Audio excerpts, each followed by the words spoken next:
요한일서 강의 세 번째 시간 대언자 예수 그리스도라는 제목으로 여러분들과 하나님 말씀 나누도록 하겠습니다. 특별히 우리가 성경을 보다 보면 가끔 이제 대표 기도해 주시거나 하실 때에 이제 저를 이제 지칭해서 대언해 주실 목사님 이렇게 말해 주실 때가 있는데 그게 맞기는 맞아요. 그 말 자체로 따지면 이제 한자는 맞아요. 하나님의 말씀을 대신 듣고 해석해서 함께 나누는 이제 책임을 지고 있는 것이 맞죠. 근데 성경에서 말하는 대언자라는 말에 있어서는 저는 포함이 안 된다는 겁니다. 여러분 이 말 좀 동의하시나요? 요한일서에 보면 특별히 오늘 말씀에서도 말합니다만은 이 대언자라고 하는 것은 하나님, 정확하게 말하면 우리 인생 가운데 대언자는 한 명밖에 없습니다. 그게 누구냐면 바로 예수님입니다. 예수님. 정확하게 예수 그리스도이죠. 그래서 이 세상에서 그러면은 목사님이 대언자가 아니고 혹시나 목사님이 좀 겸손하게 얘기하는 건가? 그것도 아닙니다. 정말 우리의 대언자는 예수님밖에 없습니다. 이게 참 중요한데 우리의 삶의 대언자라는 상황을 여러분들이 이해하는 게 참 중요합니다. 우리가 언젠가 우리가 인생의 연수가 다하게 되면 이 땅에서의 생명을 끝내고 천국으로 갑니다. 하나님 나라에 가게 되죠. 근데 하나님 나라인 천국에 들어가기 그 직전에 하나님의 하얀 백보좌 앞에서 심판을 받습니다. 그래서 우리가 천국에 갈 자인가 지옥에 갈 자인가를 하나님의 보좌 앞에서, 하나님이 쓰신 보좌 앞에서 이제 심판을 받게 되는 때가 옵니다. 근데 그때 하나님 앞에 섰을 때에 우리의 연약함과 부도덕함, 우리의 실수와 실패와 우리의 일평생 가운데 우리가 늘 성공만 하시는 분 계시나요? 늘 하나님 앞에서 나는 하나도 죄 지은 적 없고 한 번도 나쁜 일 저지른 적 없다, 이런 분 아무도 안 계시죠? 그러니까 우리로 하여금 우리의 연약함, 부족함, 부도덕함, 그 미약함이 믿음으로 말미암아 천국에 가게 되는 은혜의 역사가 열리게 되면서 우리의 허물과 약점들을 대신 말해 주실 분이 바로 예수 그리스도라는 거죠. 그래서 예수님은 우리의 심판대에, 하나님의 그 심판대 앞에 정면에 계신 분이 바로 성부 하나님이시고 여호와 하나님이시고, 그 예수님의 우편에서 우리를 변호해 주실, 대신 말해 주실 대언자가 바로 예수님이라는 거예요. 그래서 여러분 우리가 이 땅에서는 맞아요. 하나님의 말씀을 제가 대신 여러분들에게 전달하고 해석하는 대언자는 제가 맞습니다만은, 성경에서 말하는 확실한 성경에서 말하는 대언자, 즉 성부 하나님께 대신 우리의 허물을 덮어주고, 그럼에도 불구하고 저의 이름을 말씀드리면 주영이는 하나님께 구원받은 믿음의 하나님의 백성입니다라고 말해주실 대언자는 바로 예수 그리스도라는 거죠. 그래서 다른 교단은 제가 잘 모르겠는데 우리 교단에서는 중보기도라는 말을 사실은 사용을 안 합니다. 몇 년 전부터. 왜 그러냐? 이 대언자의 위치에 서는 자가 바로 예수님 한 분밖에 없는 거예요. 그래서 대언자가 하는 유일한 사역이 뭐냐면 중보해 주는 겁니다. 그래서 성경에서 뭐라고 합니까? 성령께서 우리의 연약함을 아신다니. 그래서 우리는 마땅히 빌 바를 알지 못한다. 여러분 이게 재밌는 거죠. 나는 내 사랑하는 자녀가 지금 아파 죽겠는데 자녀를 위해서 기도하지만 이게 하나님의 존전 앞에서는 바르게 비는 것이 아닐 수 있다, 이 말이죠. 여러분 이거 동의하시나요? 이게 좀 어려운 얘기일 수 있거든요. 근데 제가 다시 한번 정리해드리면 우리는 영적인 질서를 잘 모릅니다. 그래서 해석에 실패하죠. 오전에 알려드렸던 말씀대로. 여러분 엘리사가 이제 대적들이 자기를 죽이러 오는 것을 보게 됩니다. 그런데 엘리사는 겁을 먹지 않고 있는데 엘리사 옆에 있는 사환, 엘리사의 종이 겁을 잔뜩 먹는 거예요. 어이구 이제 우리 죽게 됐구나. 이제 우리 망하게 됐다. 왜? 적군들이 대군을 이끌고 오게 됐는데 우리는 군대가 하나도 없는 거예요. 겁이 나서 벌벌 떨고 있는데 엘리사가 기도를 해가지고 이 사환의 눈을 열어줍니다. 그래서 눈을 열고 나니까 어떤 광경이 펼쳐지죠? 대적들의 뒤편에서 불말과 불병거를 타고 있는 천군 천사가 도래하고 있는 거예요. 그러니까 이 전쟁에서 이 군대를 통해서 이 군대의 칼날에 내가 죽지 않는다는 것을 그제서야 확신하게 됩니다. 근데 이게 우리의 사람의 눈이에요. 돈이 없으면 굶어 죽을 것 같고, 경제적으로 어려우면 다 막 믿음이 흔들리는 거예요. 휘청휘청 하는 거예요. 이번 주일날 돈 벌러 가면 안 되나? 막 못 참지를 못하는 거죠. 말 그대로 약속의 땅을 밟았음에도 불구하고 흉년이 오니까 마음이 불안해서 이주를 하는 거예요. 보따리를 싸버리는 거죠. 근데 여러분, 우리는 그만큼 연약합니다. 그만큼 육신의 안목으로 바른 영적인 세계와 질서를 보는 눈이 가리워진 게 우리의 존재입니다. 그런데 하나님께서 우리의 눈을 열어주시고 우리의 실체를 보시면서 우리를 덮어주실 대언자, 유일한 우리의 중보자이자 우리의 인생에 마땅히 바르게 빌 것을 아는 분은 예수님밖에 없다는 거예요. 저도 목회자고 저도 여러분들이 볼 때는 말씀을 대신한 대언하는 설교자이긴 하지만 저도 하나님의 심판대 앞에서는 저도 동일한 주님 앞에서의 하나님의 백성, 하나님의 자녀, 성도에 지나지 않습니다. 그래서 우리의 영혼을 중보해 주실 그분은 바로 성령 하나님, 그리고 성자 예수님 밖에 없다는 거예요. 그래서 여러분, 여기서 보면 우리가 대언자의 개념을 바로 아는 것이 중요한데, 우리가 하나님의 심판대 앞에 섰을 때에 죄가 전혀 없으신 예수 그리스도께서 나의 연약함, 나는 믿음으로 말미암아 구원받아 천국에 갈 수 있는 문이 열렸지만, 죄가 전혀 없으신 의로우신 하나님 앞에서 우리는 변명거리가 없는 거예요. 마치 혀가 말려 들어가듯이 하나님의 보좌 앞에서 우리가 할 말이 없는 거죠. 주님, 맞습니다. 저는 지옥에 갈 수밖에 없습니다라고 변명할 심령이 아무도 없는 거예요. 그래서 우리는 하나님의 보좌 앞에서 할 말이 없습니다. 그의 재판자이신 하나님, 심판주이신 하나님 앞에서 우리는 당연히 누구든지 그 앞에 서게 되면 그에 압도되어서 스스로 지옥에 가고 싶어질 겁니다. 근데 그때 우리로 하여금 생명책에 너를 기록했다. 내가 너는 연약하긴 하지만 너는 믿음으로 말미암아 구원받은 백성이 됐다라고 대신 말해주실 그분이 바로 예수 그리스도라는 것을 기억하시기 바랍니다. 그래서 여러분, 가끔 이제 저에게 기도 제목을 던져주시고 기도를 부탁하는 것은 나쁜 신앙의 행위는 절대 아닙니다. 그렇게 하셔야 되고 그렇게 하는 것이 유익합니다. 그러나 여러분들의 삶의 문제를 직접적으로 해결하기를 원하고 그 삶의 문제가 역사가 나타나기를 바란다면 여러분들의 대언자는 담임 목사가 아니라 성령 하나님, 그리고 성자 예수 그리스도라는 것을 분명히 기억하시기 바랍니다. 우리는 마땅히 빌 바를 알지 못합니다. 그러나 내 인생에 마땅히 빌 바를 알고 계신 성령께서 역사하실 때에 능력의 역사가 나타나고 성령께서 우리를 붙드실 때에 참된 하늘의 문이 열린다는 것을 기억하시기 바랍니다. 그래서 여러분, 분명히 기억하십시오. 하나님의 말씀을 이 땅에서 대언한 것은 제가 맞습니다마는 성경이 말하는 대언자는 바로 예수 그리스도 한 분밖에 없다. 그리고 우리의 기도가 그래서 중보 기도회가 아니라 합심 기도회로 바뀌었어요. 마음을 함께 모아서 함께 기도한다. 그래서 성경에서 보면 두세 사람이 모인 곳에 내가 너희와 함께 있다, 이 말씀하시잖아요. 그래서 우리의 기도가 중보 기도회가 사라지고 합심 기도회로 바뀐 것이 뭐냐면, 우리의 중보자는 유일한 한 분, 우리의 대언자는 유일한 한 분이신 예수 그리스도 뿐이라는 것을 고백하는 내용이 거기 깔려 있다는 것을 명심하시기 바랍니다. 그래서 이 내용을 우리가 염두에 두고 오늘 말씀을 구체적으로 살펴보고자 합니다. 그래서 우리 1절 말씀을 같이 읽겠습니다. 시작. 나의 자녀들아, 내가 이것을 너희에게 쓰면 너희로 죄를 범하지 않게 하려 함이라. 만일 누가 죄를 범하여도 하나님 아버지 앞에서 우리에게 대언자가 있으니 곧 의로우신 예수 그리스도시라. 아멘. 여러분, 이 글을 쓰고 있는 사도 바울은요, 믿음도 좋고 선교도 잘하고 선교지를 밟을 때마다 교회가 막막 세워지는 능력의 사도였습니다. 그럼에도 불구하고 사도 바울이 교만하게 내가 너희의 대언자다라고 말하는 게 아니라 우리에게 대언자가 있는데 바로 그분이 유일하신 예수 그리스도라는 것을 명백하게 우리에게 말해주고 있습니다.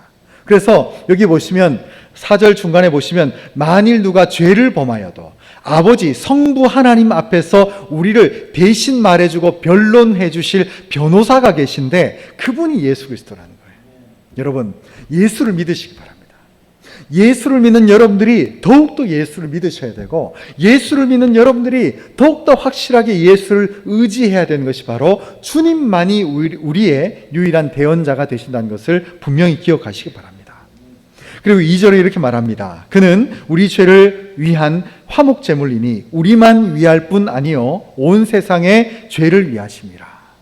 여러분, 우리의 죄를 위에서 주님이 이 땅에 오셨는데 이분이 왜 우리의 대언자, 대신 말하는 분이 되고 왜 이분이 우리의 변호사가 되냐면 바로 화목제물로 이 땅에서 우리의 죄를 도말해 주셨기 때문에 가능해졌다는 것을 기억하시기 바랍니다. 여러분, 주님의 역사는요, 이 세상을 구원하러 오신 겁니다. 그래서 우리의 구원의 역사가 낙원교회 안에서만 이루어지지 않습니다. 교회 밖을 나가셔야 돼요. 여러분, 우리가 주일날 예배를 드리고 월, 화, 수, 목, 금, 토는 세상에 동화되어서 살자가 아니라 우리가 대언자이신 예수님을 알고 이 구원의 은혜를 경험했으면 이 받은 은혜를 가지고 우리가 어떻게 됩니까? 세상을 변화시켜 나가는 거예요. 우리는 세상에 나가야 됩니다. 그래서 직장 생활하면서 식사 기대로 하실 수 있어야 돼요. 우리가 직장에서 다른 믿지 않는 자들과 대화하면서 주의 복음의 사람이 되어야 되고 빛과 소금의 역할을 감당해야 되는 것이 이 대언해 주시는 하나님의 역사를 사람들에게 만방에 선포해야 된다는 거죠.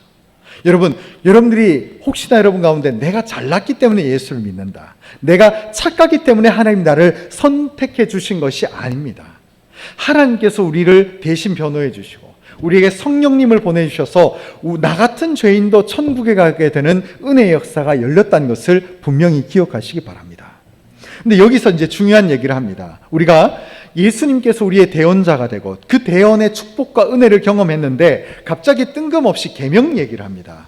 우리 3절 말씀을 같이 읽겠습니다. 시작. 우리가 그의 계명을 지키면 이로써 우리가 그를 아는 줄로 알 것이요. 아멘.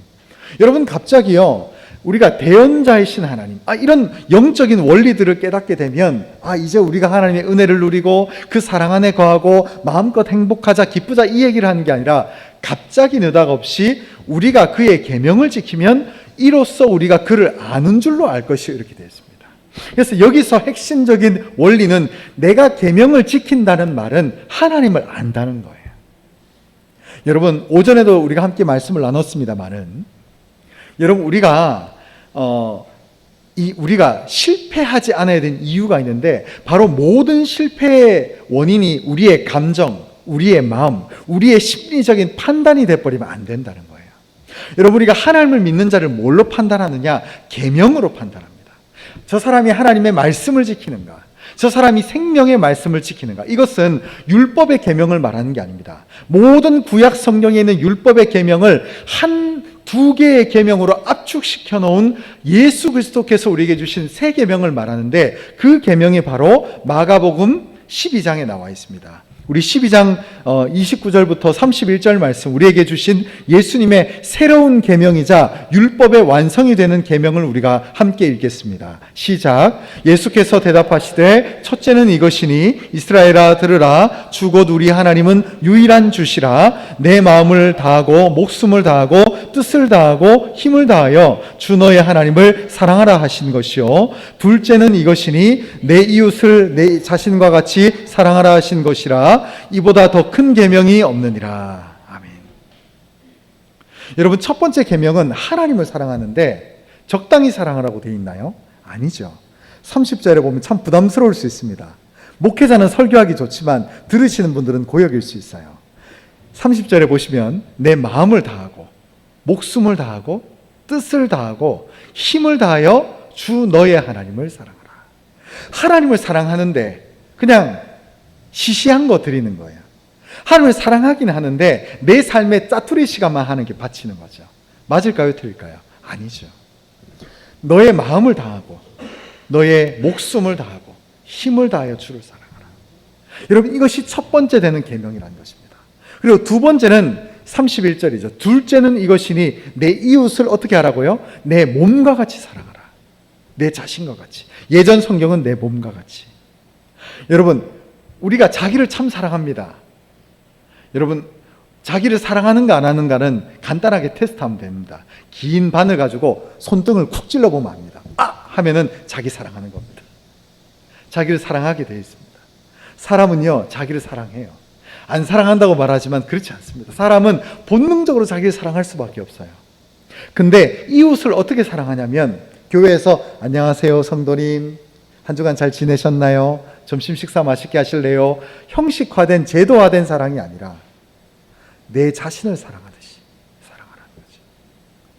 여러분, 오늘날 이 시대는요, 사람들이 저마다 선이 있다 보니까 맞아요. 간혹 선을 넘어서 사랑을 하는 것이 참 어렵기도 한 시대입니다. 왜? 각자 스타일이 있고 각자 개성이 있고 각자 삶의 방식이 다 있어요. 그러다 보니까 은연중에 우리도 모르는 사이에 그 한계성 속에서 스스로를 갖춰버리는 거예요. 자기를 그렇게 낮추고 선을 긋고 살다 보니까 남도 그럴 것이라고 생각해서 사랑을 더 하지도 못하고 자기가 사랑하는 수준으로 남을 대할 때가 있죠. 여러분, 그러나 아닙니다. 성경이 말하는 것은 자기를 사랑하는 만큼 남을 존중할 수 있어야 돼요. 나는 사랑하는데 상대를 하찮게 여깁니다. 나는 존중하는데 남들이 뭘 하건 아이고 나는 관심 없어 가 아니라는 거예요. 여러분, 이 성경의 말씀을 지키는 자가 뭐라고 되어 있습니까? 바로 오늘 이 대언해 주시는 예수 그리스도에 대해서 말하면서 이 계명을 지키면 뭐라고? 하나님을 아는 자가 된다는 거예요. 즉 천국을 가고 예수를 믿는 자라는 거죠. 근데 우리는 교회는 다녀요. 근데 하나님 앞에 짜투리 시간을 드립니다. 하찮은 것만 바쳐요. 가인이 어떻습니까? 여러분, 아담의 첫째 아들이었던 가인이 믿음이 없었나요? 나름 있었어요. 예배도 드렸다니까요. 아버지 아담이 얘들아 모여라 식사하자. 예, 아버지 기도하고 밥 먹고 또 기도하고 자고 어려운 일 있을 때마다 뭘 했습니까? 제단을 쌓고 제사도 드렸어요. 근데 가인이 영적으로 장자권에서 왜 버려졌죠? 제단 위에 뭘 바쳤습니까? 싸구려를 바친 거예요. 자기가 할 수 있는 싸구려, 제일 후지고 제일 천박하고 내가 하나님께 드릴 수 있는 제일 별 볼 일 없는 것들을 불러 태웠잖아요. 하나님의 불이 임하지 않는 거예요. 그러나 아벨은 어떻습니까? 차자 둘째임에도 불구하고 가장 첫 번째 난 새끼, 그 장자에 속하는 그 어린 양을 하나님께 드렸는데 그것이 구약 시대가 끝날 때까지 영적인 제사의 모범이 됐죠. 그러나 가인은 어떻게 합니까? 분노가 휩싸이는 거예요.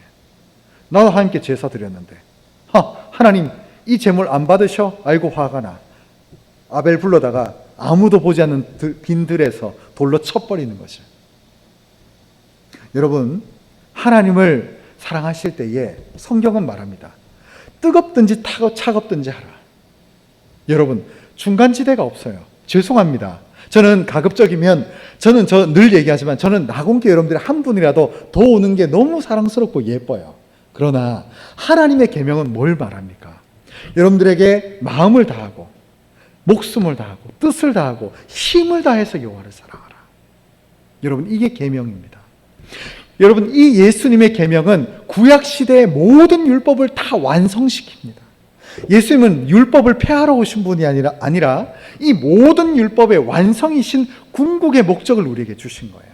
어떤 형태를 바라는 게 아닙니다. 여러분, 이것을 어떻게 비유할 수 있냐면은 자식이 부모에게 효도하는 겁니다. 저도 어제 저희 장모님이 생신이셔서 같이 하은이랑 같이 좋은 거 보러 가고 맛있는 식사 이렇게 하고 제가 용돈으로 드렸거든요. 근데 제가 뭐 돈이 많겠습니까? 별로 없죠. 근데 어찌됐든 장모님 아끼고 존중하고 사랑하는 마음으로 제 없는 살림에게도 용돈을 이렇게 매번 생신 때마다 드리거든요. 금액이 문제가 아니에요. 여러분, 말씀드리겠습니다. 여러분, 하나님께 금액으로 결정짓지 마십시오. 여러분들의 부모님이 아이고 용돈 줬다고 아이고 그래 아이고 돈 이번 달에 작년에는 뭐 예를 들어 10만 원 줬는데 올해 20만 원 줬는데 아이고 착하고 귀한 종아 충성된 내 아들아 이렇게 말할까요? 어느 부모가 그렇게 얘기를 합니까? 아니죠. 정성을 보는 겁니다. 금액 싸도 돼요. 헌금 많이 안 해도 됩니다. 여러분, 핵심은 여러분 여기 말씀드린 대로 마음을 다하고 정말 내가 하나님께 싸구려를 바치는가? 싸구려 믿음, 싸구려 신앙.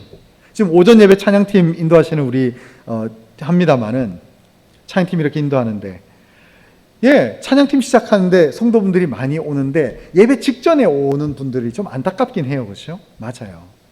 여러분, 우리의 예배가 그냥 한 시간 때우는 예배가 아니라 정말 우리가 하나님께 싸구려 믿음, 싸구려 신앙을 드릴 건가?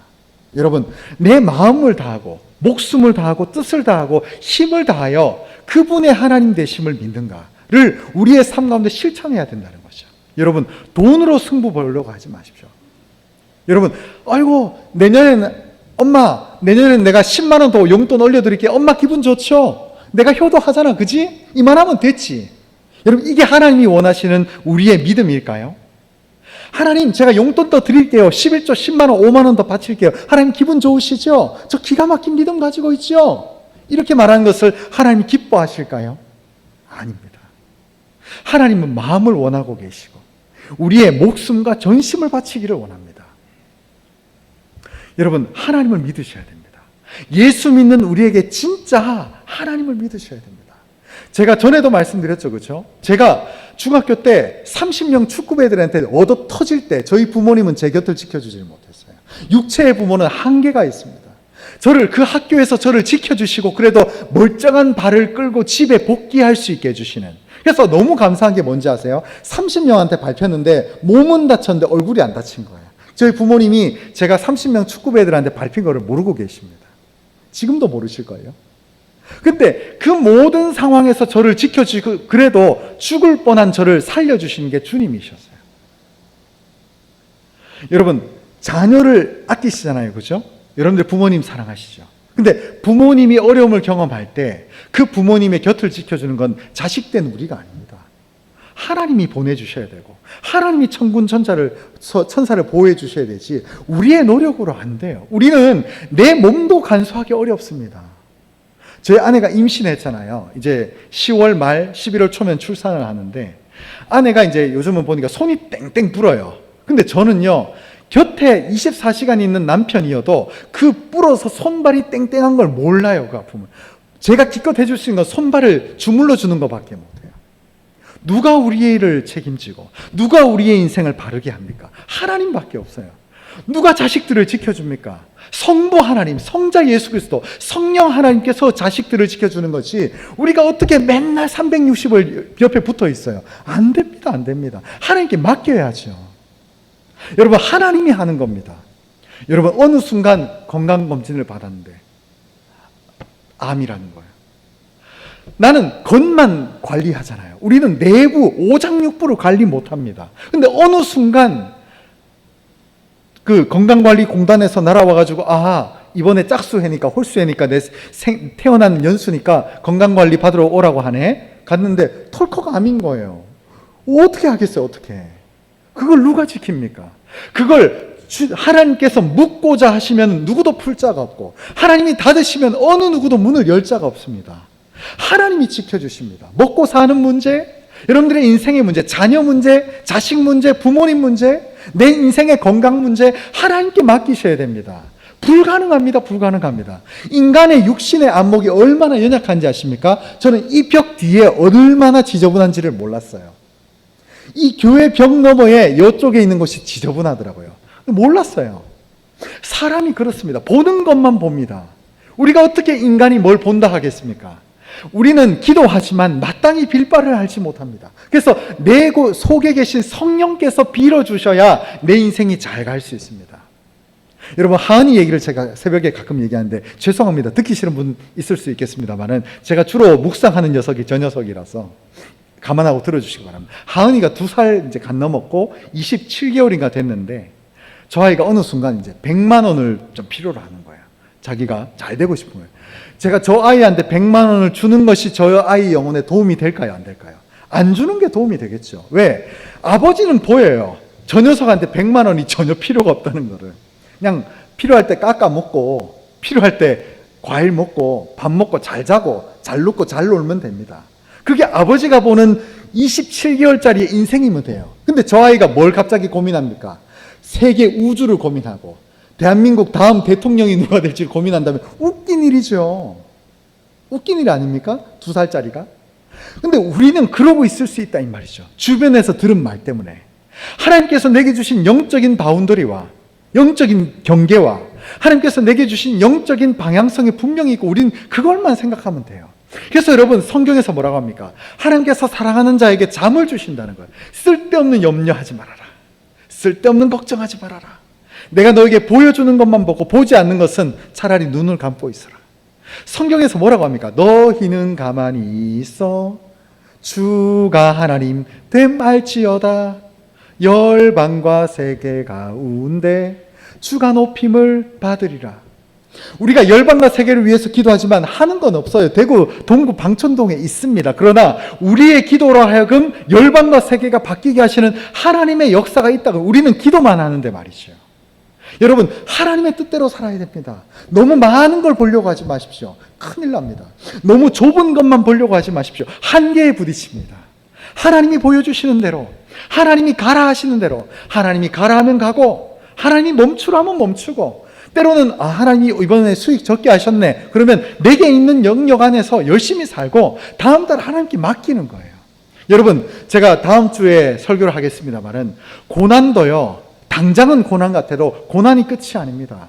하나님이 더 큰 위로를 주시기 위해서 믿는 자에게 고난을 주십니다.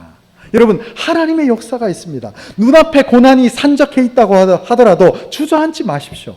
기다리십시오. 믿으십시오. 하나님의 능력을 소망하시기 바랍니다. 왜냐하면 우리의 대언자가 황주영 담임 목사가 아니라 바로 여러분들을 너무너무 사랑하시는 예수 그리스도이시기 때문입니다.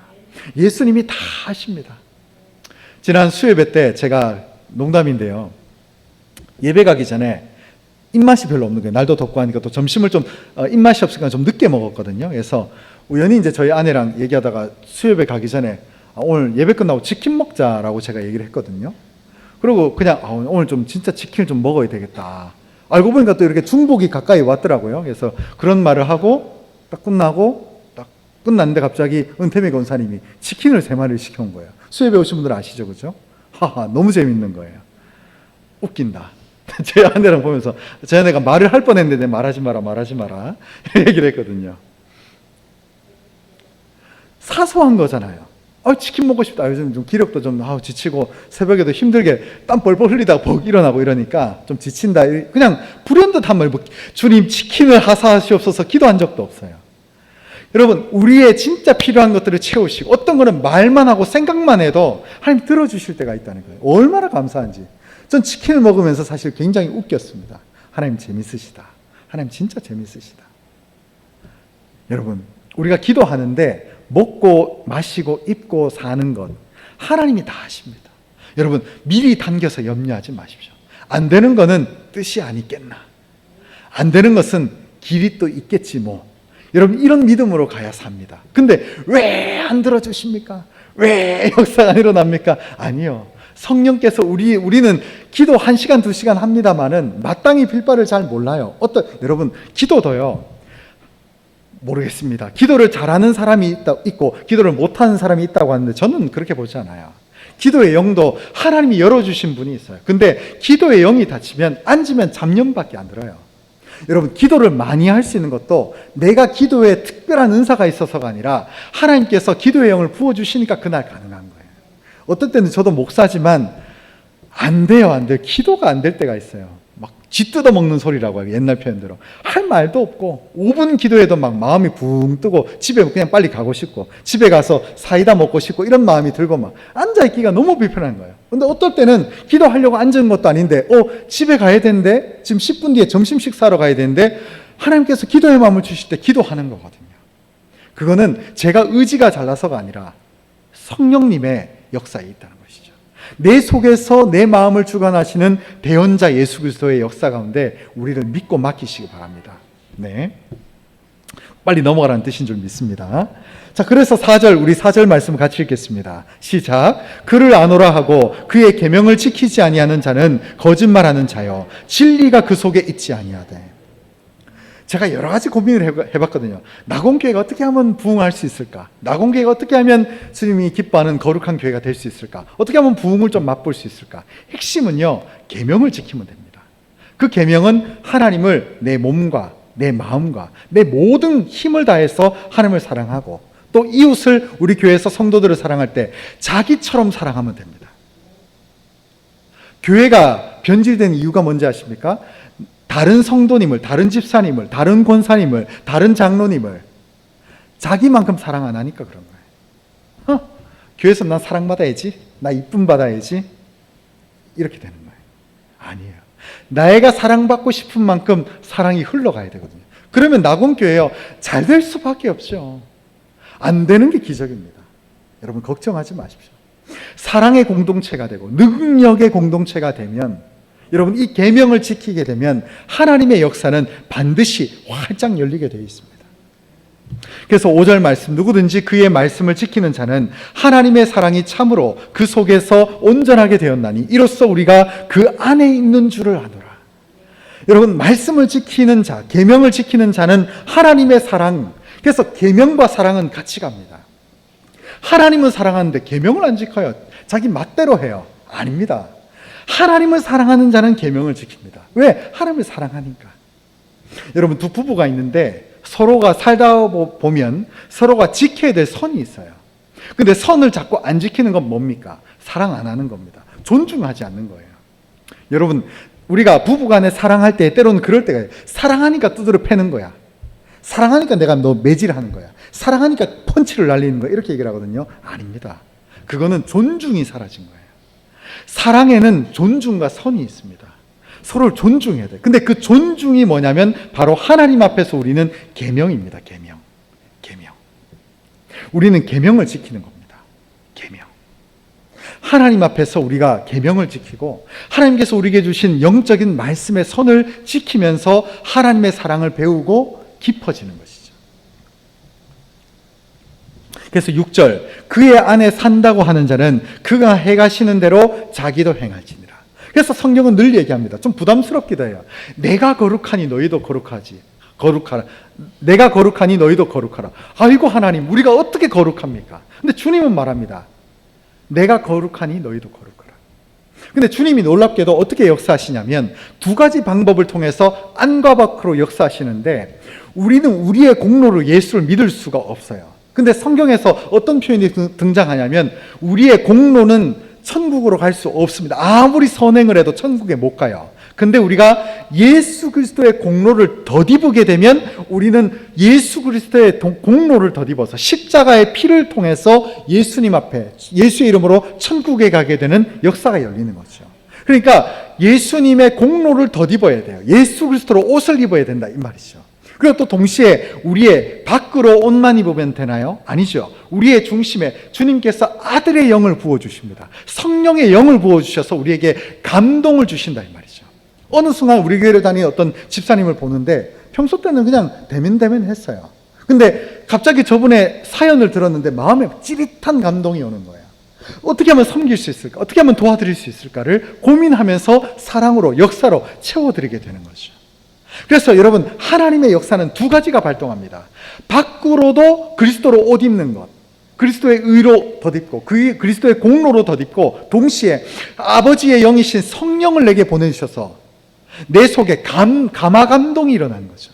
말씀에 순종하고 싶고, 이게 형식이고 범위고 어려운 짐이 아니라 지면 질수록 가벼운 하나님의 계명의 말씀을 우리가 묵상하게 된다는 것이죠. 여러분, 이것이 능력이고 하나님의 역사입니다. 그래서 반대로 얘기해 보면 우리는 하나님 앞에 자랑할 심령이 아무도 없어요. 왜? 내가 선을 행하고 내가 믿음으로 나가는 것은 그리스도의 공로로 덧입었고 내 속에 성령이 감화감동으로 일을 하게 하시거든요. 그래서 나의 자발적인 능력도 아니고 내 공로의 끝에도 예수님의 공로가 묻어있기 때문에 내가 잘나서 하는 것이 아니라는 것이죠. 그래서 어떤 심령도 하나님 앞에서는 자랑할 심령이 없다고 성경은 우리에게 명확하게 말하고 있다는 거죠. 주님이 우리에게 공로로 옷을 입으시고 우리의 속에 감화감동을 통해서 성령의 역사로 나타나게 하시거든요. 그래서 결론의 말씀을 드리겠습니다. 첫 번째는요, 사랑이라고 하는 최고의 계명을 지키는 것이 신앙의 꽃입니다. 그리고 이것이 시작이자 끝입니다. 알파와 오메가입니다. 사랑하시기 바랍니다. 사랑하셔야 됩니다. 내가 믿음은 좋은데 사랑이 없어요. 기도는 몇 시간 하는데 사랑이 없어요. 입에서 막 공격적인 말이 나오고 사람을 힘들게 하고, 아닙니다. 신앙이 좋은 게 아니에요. 그런데 하나님을 모르는 겁니다. 내가 하나님을 믿을수록 사랑의 사람이 되어야 됩니다. 내가 하나님의 계명에 충실할수록 사랑으로 역사하는 심령이 되어져야 된다는 것이죠. 바로 이것이 신앙의 궁극의 꽃이라는 것을 믿으시기 바랍니다. 그리고 두 번째, 주 안에 거하는 일이 곧 사랑을 행하는 일입니다. 요한복음 15장 9절 10절 말씀 우리 마지막으로 같이 읽겠습니다. 시작. 아버지께서 나를 사랑하신 것 같이 나도 너희를 사랑하였으니 나의 사랑 안에 거하라. 내가 아버지의 계명을 지켜 그의 사랑 안에 거하는 것 같이 너희도 내 계명을 지키면 내 사랑 안에 거하리라. 아멘. 저는 교회가 그래야 된다고 생각합니다. 여러분, 선을 긋고 사랑하고 선으로 우리가 예수를 믿지 마시기 바랍니다. 예수 믿는 것은 교회에 출석하는 것, 예수 믿는 것은 11조 감사 기타 예물을 드리는 것, 예수 믿는 것은 교회에서 직분을 가지는 것, 예수 믿는 것은 교회에서 어떤 봉사의 일을 하는 것이 아니라 하나님을 사랑하기 위해서 더 뭘 할 수 있을까? 하나님을 사랑하기 때문에 직분을 가지고 하나님을 사랑하기 때문에 주일 성수를 하는 거예요. 이게 형식화된 계명주의, 무거운 짐이 아니라 어떻게 하면 내가 하나님께 더 기쁨이 될 수 있을까? 어떻게 하면 하나님께 더 영광을 돌릴 수 있을까에 대한 목적점이 될 때에 모든 신앙은 제자리를 찾습니다. 그런데 사랑을 잃어버리게 되면 거꾸로 되는 거예요. 주일 성수가 계명이 되고 직분 가지는 게 계명이 되고 봉사를 하는 것이 일종의 룰이 돼버린 거예요. 아닙니다. 하나님을 사랑하기 때문에 봉사를 하고 싶어지는 거예요. 하나님을 사랑하기 때문에 직분을 가지는 게 되고 하나님을 사랑하기 때문에 주일날 내가 성수하기 위해서 어떤 직업분을 선택할 때 하나님을 위해서 선택을 하는 거죠. 여러분, 위치가 바뀌어야 됩니다. 계명과 무거운 짐이 아니라 사랑하기 때문에 하나님을 내 마음과 몸과 힘과 내 모든 목숨을 다해서 하기 때문에 모든 일들이 진행된다고 하는 그 우선순위를 발휘하게 된다면 우리의 신앙은 그때부터 제대로 된 길을 가게 될 줄 믿습니다. 기도하겠습니다.